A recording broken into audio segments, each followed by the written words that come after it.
The New South Wales opposition wants medical marijuana introduced immediately rather than wait for the results of a medical trial.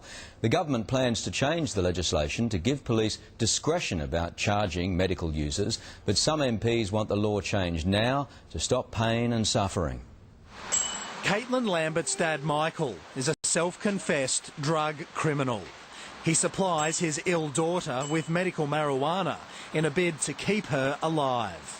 I've imported it into the country, so I've broken the federal law of importation. It's a Schedule 9 substance. That's 25 years in jail. Caitlin suffers seizures caused by Dravet syndrome, a severe form of epilepsy.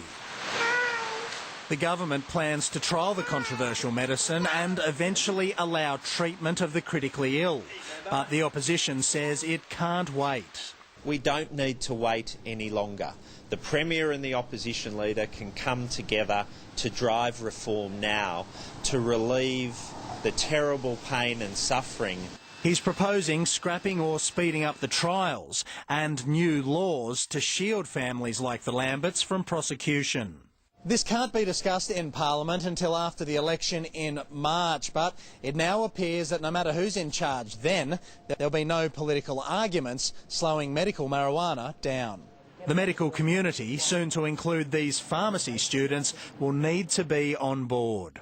If we manage it and have the legislation in there to actually help supervise it, like we do with the methadone program, then that would be a great aspect to help the people who really need it. The government says it allows police to use discretion when dealing with the issue and won't abandon the trials. Sean Berry, 7 News.